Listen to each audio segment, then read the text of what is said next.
الرحیم نحمدہ و نصلی علی رسولہ الکریم۔ ہر انسان نے موت کا ذائقہ چکھنا ہے، تو مسلمان کے لیے موت کے وقت شریعت کے کیا احکامات ہیں، اس کو مسنون طریقے سے شریعت کے حکم کے مطابق غسل کیسے دینا ہے اور اس کو مسنون طریقے سے کفن کیسے دینا ہے، تو اس کا طریقہ ہم ابھی پریکٹیکل آپ کے سامنے بیان کریں گے۔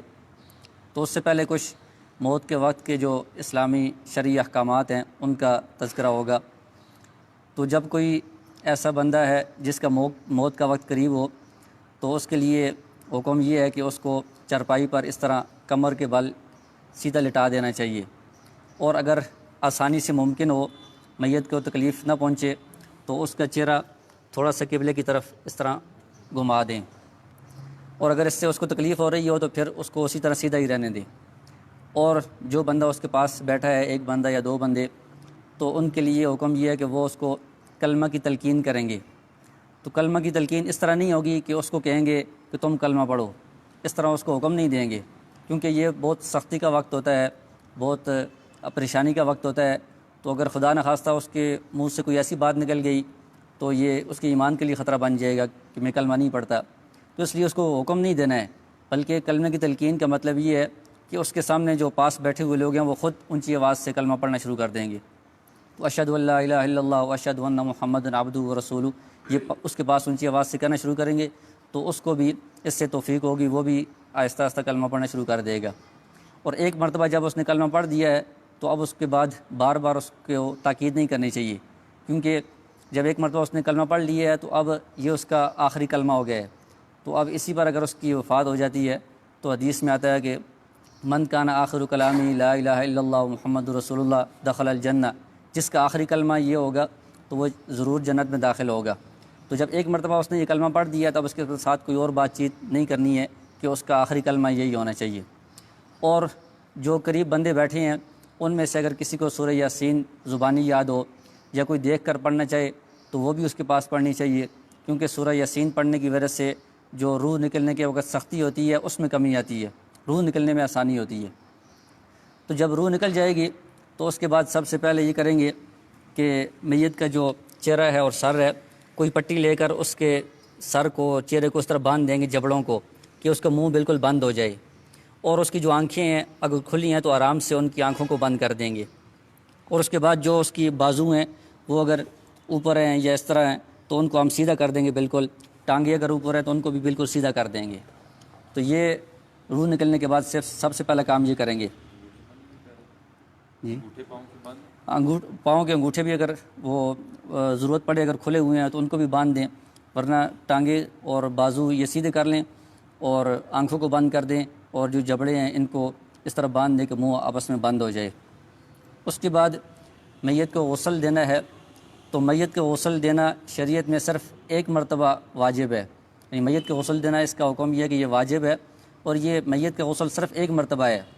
ہمارے ہاں جو رواج ہے بہت سارے علاقوں میں کہ 2 مرتبہ غسل دیا جاتا ہے، ایک مرتبہ شروع میں دیتے ہیں وفات کے بعد، اور ایک مرتبہ جنازے سے پہلے دوبارہ دیتے ہیں۔ تو یہ شرعی طور پر ٹھیک نہیں ہے، کیونکہ غسل دیتے وقت میت کو بہت الٹنا پلٹنا پڑتا ہے،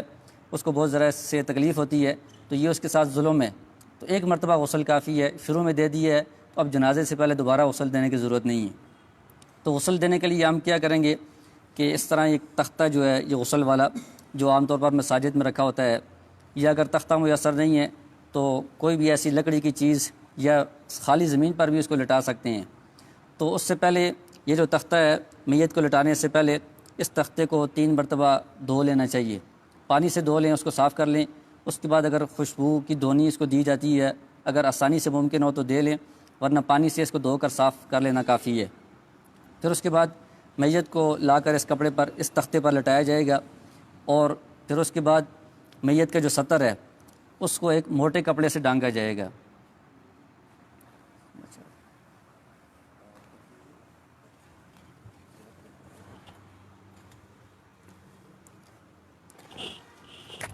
تو مرد کا جو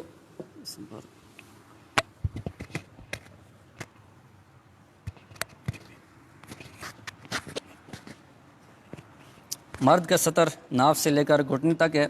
تو ناف سے اوپر یہ موٹا کپڑا ہونا چاہیے اور گھٹنے سے نیچے تک ہونا چاہیے، اور خواتین کا سینے سے اوپر تک ہونا چاہیے اور گھٹنے سے نیچے تک ہونا چاہیے کپڑا۔ یہ جب موٹا کپڑا ہم نے ڈالا ہے، موٹا کپڑا اس لیے ضرورت ہے کہ ہم غسل دیں گے تو یہ کپڑا گیلا ہوگا، اگر باریک کپڑا ہوگا تو اس میں سے سطر نظر آئے گا، تو اس لیے موٹا کپڑا اس کے اوپر ہونا چاہیے۔ جب یہ کپڑا آپ نے ڈال دیا ہے،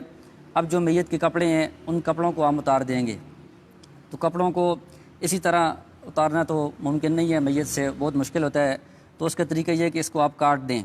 تو کاٹنے کے لیے کینچی لے کر یہ جو قمیض ہے اس کو یہاں سے کٹ لگا دیں، بازو کو ادھر سے کٹ لگا دیں، ادھر سے بھی دونوں کو، قمیض کو بھی نیچے سے اور بازو کو بھی کٹ لگا دیں، اور اس کو پھر اس طرح اوپر نکال لیں، گلے سے باہر نکال لیں۔ اسی طرح اور یہ جو سطر والا کپڑا رکھا ہوا ہے، اس کپڑے کے نیچے ہاتھ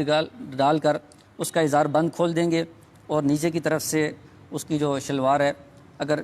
آسانی سے نکالنا ممکن ہو تو اس کو کھینچ کر نکال دیں گے، ورنہ اس کو بھی کینچی کے ساتھ کاٹ کر اس کو بھی باہر نکال دیں گے۔ جب اس کے کپڑے اتار دیے ہیں، یہ کپڑا اوپر رکھا ہوا ہے سطر ڈانپنے والا، تو اس کے بعد ہم اس کے لیے غسل شروع کریں گے۔ تو میت کے غسل کا بھی وہی مسنون طریقہ ہے جو زندہ آدمی کے غسل کا طریقہ ہے۔ زندہ بندہ اگر غسل کرنا چاہتا ہے تو مسنون طریقہ یہ ہے کہ پہلے وہ استنجا کر لے، اور اس کے بعد پھر وضو کر لے، پھر اس کے بعد پورے جسم پر پانی پائے، یعنی غسل کرے۔ تو میت کا جو غسل کا طریقہ ہے وہ بھی اسی طرح ہی ہے۔ سب سے پہلے کیا کریں گے کہ جو غسل کرانے والا ہے وہ اپنے ہاتھ پر، بائیں ہاتھ پر دستانہ پہن لے، جو عام طور پر ڈاکٹر حضرات استعمال کرتے ہیں، وہ دستانہ مل جائے وہ پہن لیں۔ اگر وہ نہ ملے تو کوئی بھی کپڑا لے کر اس کو ہاتھ کے ساتھ باندھ لیں، چھوٹا کپڑا ہو، کوئی چھوٹا رومال ہو، اس کو ہاتھ کے ساتھ اس طرح باندھ لیں، موٹا کپڑا ہونا چاہیے۔ تو ہاتھ کے ساتھ جب کپڑا باندھ لیا ہے، اس کے بعد پھر پانی آپ کے پاس پہلے سے موجود ہوگا، پانی نیم گرم ہونا چاہیے، بہت ٹھنڈا بھی نہ ہو، بہت زیادہ گرم بھی نہ ہو، نیم گرم پانی کے پہلے سے انتظام کر لیں۔ تو اس میں مگے میں پانی لے کر بایاں ہاتھ اس کپڑے سے نیچے اس طرح ڈال کر پانی بھی ڈالیں گے اس طرح، اور اس کا استنجا کرا دیں گے۔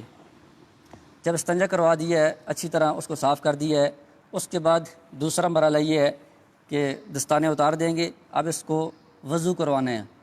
تو وضو میں زندہ بندے تو کلی بھی کرتے ہیں، ناک میں پانی ڈالتے ہیں سارا، اس میں کلی اور ناک میں پانی ڈالنے کی ضرورت نہیں ہے، بلکہ کلی کے بجائے تھوڑی سی روئی لیں گے، آپ روئی کو اس طرح کر لیں گے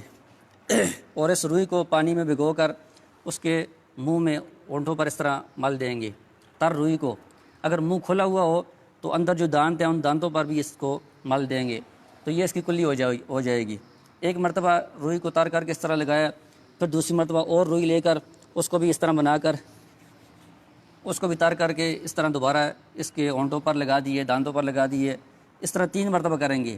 تو یہ کلی ہے۔ پھر اس کے بعد اور روئی لے کر اس کو تر کر کے، اس کو اس طرح بنا کر تر کر کے اس کے ناک میں اس طرح صفائی کر دیں گے، تر روئی کو اس طرح پھیر دیں گے، گمار دیں گے ایک مرتبہ، پھر دوسری مرتبہ دوبارہ اس طرح روئی لے کر اس کو بھی تر کر کے اس طرح اس کی ناک میں دونوں طرف گھما دیں گے، پھر تیسری مرتبہ روئی لے کر اس کو تر کر کے اس کے ناک میں دونوں طرف گھما دیں گے۔ تو یہ کلی اور ناک میں پانی ڈالنا یہ اس طرح روئی کے ذریعے سے ہوگا۔ اس کے بعد جو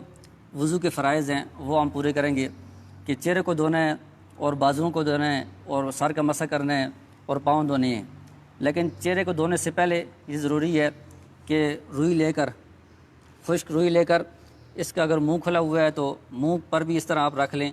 اور ناک میں بھی ڈال لیں دونوں طرف، اور دونوں کانوں میں بھی روئی ڈال لیں، تاکہ جب ہم پانی اس پر ڈالیں گے وضو کے لیے یا بعد میں غسل کے لیے تو وہ پانی اندر نہ جائے۔ کانوں میں بھی، ناک میں بھی، اگر منہ کھلا ہوا ہے تو منہ پر بھی روئی ہم رکھ دیں گے تاکہ پانی اندر نہ جائے۔ تو اب وضو میں اس کے چہرے کو پانی ڈال کر، چہرے کو ہم اس طرح پانی ڈال کر دھو دیں گے، تو یہ وضو کا ایک فرض پورا ہو جائے گا۔ اس کے بعد بازوؤں کو دھونا ہے، تو پہلے دائیں بازو کو اس طرح اٹھا کر 3 مرتبہ کونیوں سمیت، جس طرح وضو میں دھوتے ہیں اس طرح ہم دھوئیں گے۔ پھر اس کے بعد بائیں بازو کو اس طرح اٹھا کر کونیوں سمیت 3 مرتبہ دھو لیں گے۔ اس کے بعد پھر جو غسل کرانے والا ہے وہ اپنے ہاتھ کو گیلا کر کے اس کے سر پر اس طرح مسح کر دے گا۔ پھر اس کے بعد پانی لے کر جو اس کے پاؤں ہیں، دائیں پاؤں کو پہلے 3 مرتبہ دھو لیں گے، پھر اس کے بعد بائیں پاؤں کو 3 مرتبہ دھو لیں گے، تو یہ اس کا وضو مکمل ہو جائے گا۔ جب وضو مکمل ہو جائے تو اب اس کے بعد جو اگلا مرحلہ ہے وہ غسل کا ہے، یعنی غسل شروع ہو جائے گا۔ تو اس میں سب سے پہلے یہ ہے کہ میت کا جو سر ہے اور مرد ہے تو اس کی جو داڑھی ہے اس کو ہم اچھی طرح پانی کے ساتھ دھوئیں گے اور اس پر ہم صابن بھی لگا دیں گے۔ تو پانی ادھر سے لے کر اس کے سر پر بھی ڈالیں گے اور بالوں کو اچھی طرح ہم بھگوئیں گے کہ اس کے اندر پانی پہنچ جائے، داڑھی کے اندر بھی پانی پہنچ جائے، چہرے کو بھی اچھی طرح ہم پانی کے ساتھ صاف کریں گے۔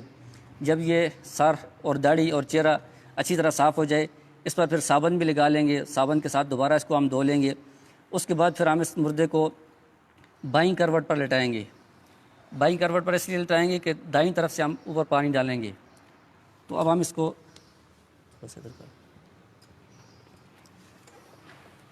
یہ سطر والا کپڑا بڑا ہونا چاہیے ہر طرف سے کہ اگر اس کی کروٹ بدلیں تو سطر ظاہر نہ ہو۔ تو بائیں کروٹ پر ہم نے لٹا دیا ہے تو دائیں طرف سے ہم پانی بہانا شروع کریں گے۔ تو ادھر پانی بہائیں گے اور جو سطر والا ایسا ہے اس میں کپڑے کے نیچے سے اس طرح مگا ڈال کر آگے پانی ڈالیں گے۔ اس طرف سے بھی ٹانگوں پر ڈالیں گے اور کپڑے کو تھوڑا سا اٹھا کر ادھر سے اس طرح تیزی کے ساتھ پانی اندر ڈالیں گے۔ تو یہ اوپر سے جب ہم نے دائیں کروٹ پر پانی ڈالا ہے تو 3 مرتبہ ہم پانی ڈالیں گے اس طرح، اور پانی اتنا ڈالیں گے کہ جو نیچے جگہ ہے، جو نیچے بائیں کروٹ ہے تختے کے ساتھ جو لگی ہوئی جگہ ہے وہاں تک پانی پہنچ جائے، سامنے کی طرف سے بھی پیچھے کی طرف سے بھی نیچے تک پانی پہنچ جائے، اتنا پانی ہم ڈالیں گے۔ پھر اس کے بعد ہم ان کو دائیں کروٹ پر لٹائیں گے۔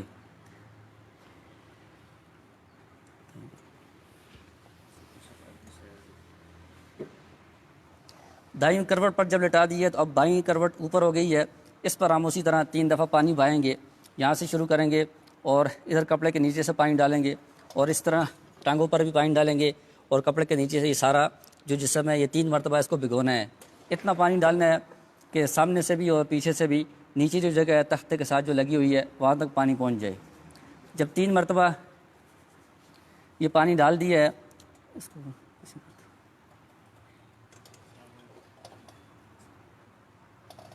تو اب سر پر تو ہم نے صابن لگا دی ہے، چہرے پر بھی صابن لگا دی ہے، داڑھی پر بھی لگا دی ہے، جو باقی جسم ہے اس پر بھی اگر صابن لگانے کی ضرورت ہو تو اس پر بھی صابن لگا لیں۔ جو سطر والا ایسا ہے اس پر صابن لگانے کے لیے پھر ہاتھ پر دستانہ یہ کپڑا باندھنا ضروری ہوگا، اور باقی جسم پر بھی صابن لگا لیں۔ جب صابن لگا لیا ہے اس کے بعد یعنی 3 دفعہ تو ہم نے پہلے پانی ڈالا تھا، صابن لگانے کے بعد اب ایک اور دفعہ اصل جو مسنون طریقہ ہے وہ تو یہ ہے کہ پانی میں کافور ایک خوشبو ملتی ہے، وہ ملا کر اس پانی کے ذریعے سے آخری مرتبہ صابن لگانے کے بعد اس پورے جسم پر پانی ڈال دینا چاہیے۔ اگر کافور والا پانی نہیں ملتا تو وہی پانی جو ہمارے پاس پہلے سے موجود ہے نیم گرم پانی وہ ہم ڈالیں گے۔ تو اس مرتبہ صرف ہم ایک طرف ہی ڈالیں گے کہ اس کو اب بائیں کروٹ کی طرف لٹا کر اس طرف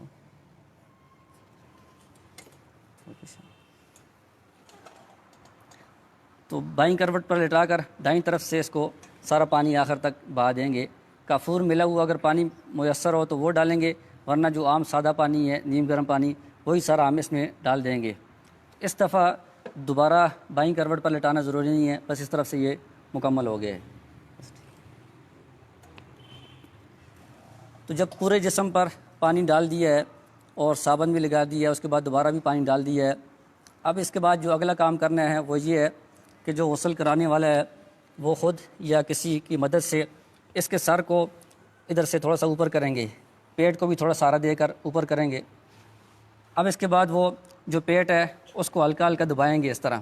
ہلکا ہلکا، زیادہ زور سے نہیں، ہلکا ہلکا یہاں سے دبائیں گے۔ تو اگر اس کے بعد کوئی نجاست وغیرہ نکلتی ہے تو دوبارہ وہ ہاتھ پر دستانہ باندھ کر یہ کپڑا باندھ کر دوبارہ وہ اس کا استنجا کروا دیں گے، اس نجاست کو صاف کر دیں گے۔ یہ جو ابھی اگر بعد میں نجاست نکلتی ہے اس سے جو پہلے غسل ہو گیا ہے اس پر کوئی فرق نہیں پڑے گا، دوبارہ غسل کرنے کی ضرورت نہیں ہے، بس وہ جو پہلے غسل ہو گیا ہے وہ مسنون غسل مکمل ہو گیا ہے۔ اب اگر نجاست نکلتی ہے تو صرف اس کو صاف کر دینا کافی ہے۔ جب یہ کام ہو گیا ہے تو اب جو اس کا غسل ہے وہ سارا مکمل ہو گیا ہے۔ اب ہم نے کیا کرنا ہے کہ کفن کے لیے اس کو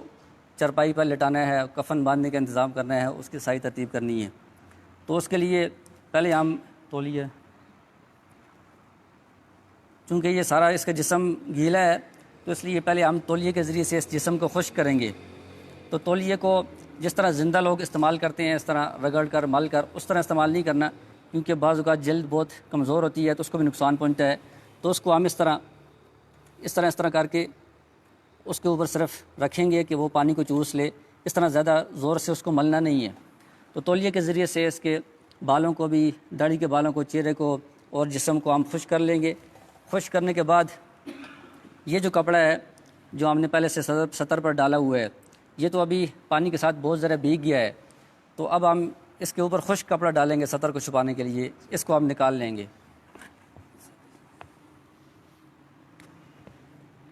تھوڑا اس طرح پیرنگل ہوتی ہے۔ تو یہ کپڑا بھی اتنا ہونا چاہیے کہ ناف سے لے کر گھٹنے تک جو سطر ہے وہ چھپ جائے۔ تو یہ خشک کپڑا جب آپ نے ڈال لیا ہے تو آپ اس کو ادھر سے پکڑیں دونوں طرف سے، تو نیچے سے جو گیلا کپڑا ہے اس کو پاؤں کی طرف سے کھینچ کر نکال لیں گے۔ تو اب جو گیلا کپڑا ہے وہ نکال لیا ہے، یہ خشک کپڑا اس کے اوپر آ گیا ہے اور اس کے جسم کو بھی تولیے سے خشک کر دیا ہے۔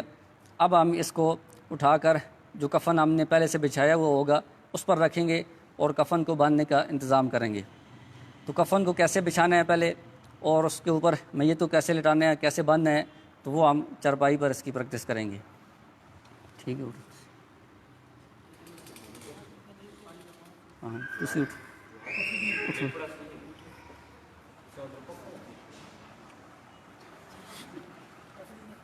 لگی رہی۔